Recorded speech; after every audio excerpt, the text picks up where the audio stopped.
how to set up email alerts for Discover Bank account activity on desktop. Hey everyone, welcome back to the channel.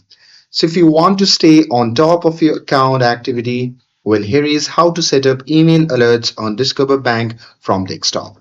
So now without further ado, let's get started. So first thing first, open any web browser and now here once inside, you can just click on the search bar and simply search for Discover Bank. And now here from the search result, just click on the first link and after that, you'll be prompted to the official website of the Discover Bank. Now here you simply have to log in using your credentials and once logged in from the dashboard, you simply have to click profile account settings at the top right corner and then select alerts and notification and then click manage alerts or add new alert.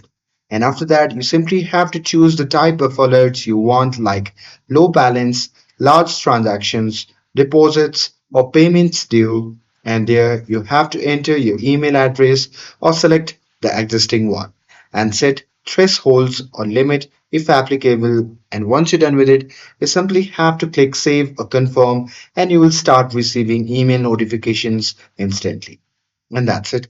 That's how you can set up email alerts on Discover Bank from desktop.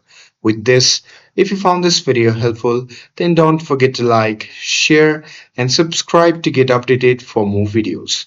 Thanks for watching, and I'll see you in the next video.